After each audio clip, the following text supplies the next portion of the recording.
Salut à tous, bienvenue dans le fond du garage. Aujourd'hui, je vais vous parler des petits articles que j'ai achetés sur Banggood pendant le Black Friday. Il s'agit d'un super fer à souder et d'un nano oscilloscope. Allez, c'est parti!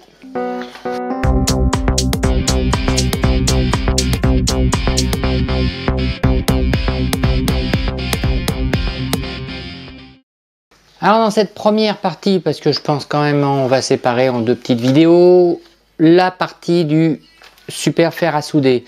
Alors comme vous pouvez voir, la boîte est super petite. Je l'ai pris avec une panne supplémentaire, parce que bon, c'est toujours pratique. Qu'est-ce qu'il a de particulier? Eh ben, il est alimenté donc en 12 volts, ça à peu près c'est normal, mais aussi il a un petit écran LCD intégré, il est petit déjà, il est particulièrement bien noté sur les réseaux, etc. Et il ne coûte que une quarantaine d'euros. Donc déjà c'est plutôt pas mal pour pouvoir effectivement se faire un petit fer à souder pas cher pour débuter. Je vous invite à l'ouverture. Directement comme ça, hein, c'est plutôt pas mal, c'est assez, ça présume la boîte est plutôt belle, avec un petit paquet pour les instructions. Alors ce qu'il faut savoir, c'est que le firmware est open source, donc on peut modifier le firmware, il en existe plusieurs, donc voilà, c'est aussi un peu, fait partie un peu du fun. Un jeu de clés, donc parce qu'on voilà de clé Allen et petite vis. Une petite notice, donc côté caractère mandarin et côté caractère anglophone. Et là, on a le petit truc.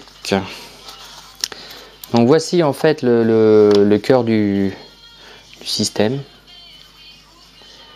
Voilà. La prise alimentation et la prise USB. Ainsi que la pointe. C'est plutôt pas mal, hein, c'est assez joli. Les deux contacts qu'on a là, l'ensemble, donc ça se met ici et ça se verrouille avec une petite vis qui elle est déjà en place en fait. Donc il est plutôt pas mal, la prise en main est plutôt pas mal, ça fait vraiment crayon. Alors il n'y a pas de support, hein, il est livré tel quel, donc sans support. Mais déjà au niveau prise en main, il est bien. Par rapport à mon vieux machin pourri qui met une plombe à chauffer, qui a une pointe super longue, j'ai gagné un peu de longueur. Voilà, on voit peut-être pas bien, mais j'ai quand même une bonne différence de longueur. Hein, j'ai au moins 2 cm. La prise en main est plus fine, donc voilà. Et le câble là est extrêmement rigide, donc puis il est surtout très vieux, donc il était réglable. Mais voilà. Avec quel type de tension marche celui-ci? Alors, il marche en 12 volts jusqu'à 24 volts, donc c'est plutôt intéressant. Quand on le met en 12 volts, la température pour monter à 300 degrés, c'est 40 secondes, ce qui est plutôt raisonnable, et en 24, 11 secondes. L'intérêt, c'est que il est équipé d'accéléromètre et de gyroscope, alors que ça peut paraître bizarre, mais si vous le laissez, vous le posez et que vous ne l'utilisez pas pendant un certain temps, il se met en veille, et quand vous l'attrapez, il se remet à chauffer. Donc ça, c'est un petit truc assez cool. Bon, alors j'ai récupéré la lime de mon PC, donc je branche, et tout de suite, il se met à grimper. Voilà. Donc là, je presse le petit bouton. Donc la vidéo n'est pas accélérée, je précise, ce n'est pas accéléré. Donc là, il est réglé à 150.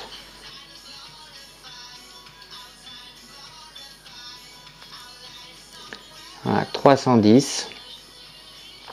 Et là, il monte. Voilà. Et il est vraiment à 310 degrés. Hein. Je peux vous l'assurer. Hein. Je sens la chaleur.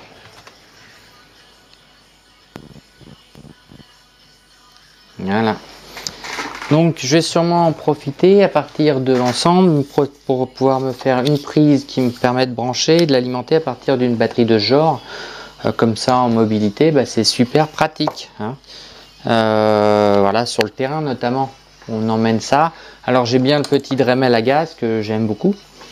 Mais donc ça c'est vrai que sur le terrain c'est pratique. Mais quand on va au gymnase par exemple avec les copains, bon ça c'est moyen. Et puis on est toujours en rate de gaz au moment où il en faut. Bon, c'est assez rare quand même. Je l'aime bien si on fait aussi tout ce qui est thermo. Voilà. Donc c'est apparemment un très très bon appareil. En tout cas, il chauffe très vite, il est petit, il est très pratique, il tient bien dans la main. Il tient bien dans la main, il tient bien dans la main. Sur le site, alors sur le site de Miniware. Alors je débranche, hein. On va parler un peu fonctionnalité. Donc sur le site de Miniware, il y a le firmware. Normalement, moi j'ai trouvé sur le forum. C'est peut-être pas le meilleur endroit pour le trouver, mais voilà. Le firmware est sur le forum. C'est assez simple de le mettre à jour. On le télécharge, on décompacte et paf, on le met sur le disque que ça a fait. Et bon, c'est expliqué, hein, ça change l'extension. Est-ce que dès qu'il est marqué RDY, on peut désaccoupler l'ensemble. Il y a un petit fichier config dans le fer à souder quand on le branche. On peut modifier différentes valeurs comme les variations de tension, le pas de variation de tension, par exemple, si vous de tension de température, la tension minimum de mise en route. Donc voilà, c'est de 9 à 12 volts par exemple. Donc là, il doit être réglé à 10 volts, quelque chose comme ça, ce qui fait que en dessous de 10 volts, il s'arrête. Il y a aussi les temps de mise au repos au bout de c'est 10 minutes ou 15 minutes ou 20 minutes, 40 minutes par défaut. Enfin, on ne l'utilise pas pour qu'il passe de 300 à 200 degrés par exemple. Donc on peut réduire hein, les valeurs par défaut, ce qui est plutôt pas mal. Voilà, donc on peut l'alimenter jusqu'en 24 volts. Hein. Moi je l'ai alimenté là, il est avec l'aliment 19. Voilà, 19 volts, c'est pour ça qu'il met à peu près 15 secondes. Mais en 12 volts, ouais, il marche aussi. Hein. C'est assez impressionnant. Petit. Très très petit. Et là, ça coûte 2 ou 3 euros, je crois. Il en existe différents types, hein, large, plat. Moi j'ai pris les extra fines, voilà, parce que déjà c'est vachement plus pratique. Et surtout que pour la vidéo de la prochaine fois, vous verrez pourquoi. Parce que j'ai pris le mini DSO, qui est un mini oscilloscope à batterie. Voilà, mais il est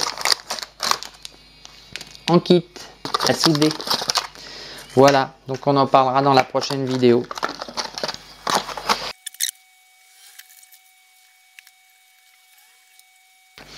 Bon voilà, on branche sur la batterie, petit pot,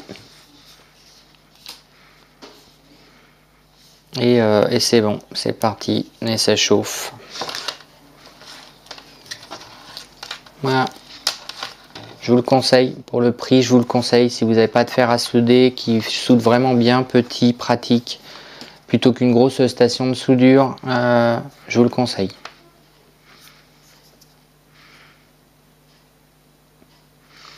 À bientôt dans le fond du garage.